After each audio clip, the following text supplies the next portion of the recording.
আসসালামু আলাইকুম সম্মানিত খামারি। আমার হাতে যে ওষুধটা দেখতে পাচ্ছেন এটি একটি নিষিদ্ধ ড্রাগ। কিছু অসাধু খামারিরা গরুকে মোটাতাজা করার জন্য এই ওষুধটি ব্যবহার করে।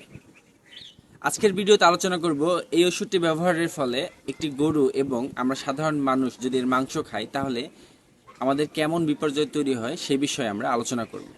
গরু ঘাস খায়, সেই ঘাসের মধ্যে অতিরিক্ত কিছু অংশ থাকে, সেটা গরুর শরীর বের করে দেয়। যেমন ঘাসের মধ্যে থাকে excess mineral, potassium, magnesium, sodium.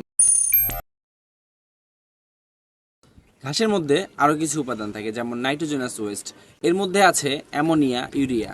এছাড়াও ঘাসের মধ্যে আরও কিছু উপাদান থাকে, এর মধ্যে অক্সালেট আছে। অক্সালেট এক টাইপের বিষ, হালকা পরিমাণে বিষ, যেটা কিছু কিছু ঘাসের মধ্যে এই উপাদানটা তৈরি হয়। এই যে আমি উপাদানগুলো বললাম, এই উপাদানগুলো গরুর লিভার, কিডনি, ছাঁকুনির মাধ্যমে প্রস্রাব হয়ে বের করে দেয়। কিন্তু আপনি যখন আমার হাতের এই ওষুধটা যখন আপনার গরুকে নিয়মিত মারবেন, তখন আপনার গরুর শরীরের liver, kidney day by day damage হতে থাকবে। ড্যামেজ হতে থাকবে যখন, তখন তার শরীর থেকে এই অতিরিক্ত পয়জনগুলো, এক টাইপের এগুলো হলো পয়জন, বিষ, এগুলো শরীর থেকে বের হতে পারবে না। তখন আপনার গরুর শরীরে পানি জমা শুরু করবে। যখন শরীরে পানি জমবে তখন আপনার বাহির থেকে গরুকে দেখে মনে হবে খুব স্বাস্থ্যবান আপনার গরু, কিন্তু আদতে সে স্বাস্থ্যবান না, আদতে সে অসুস্থ হয়ে যাচ্ছে।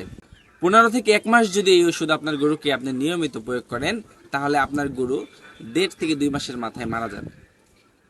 আর সব থেকে দুঃখজনক বিষয় হলো, এই গরুর মাংস আমরা সাধারণ মানুষ যদি নিয়মিত খাই তাহলে আমাদের ক্যান্সার হওয়ার চান্স থাকে প্রায় 90%। আমার ভিডিও যদি আপনাদের ভালো লাগে তাহলে পেজটি ফলো দিয়ে রাখবেন, লাইক কমেন্ট শেয়ার করবেন। সবাই ভালো থাকবেন। আসসালামু আলাইকুম।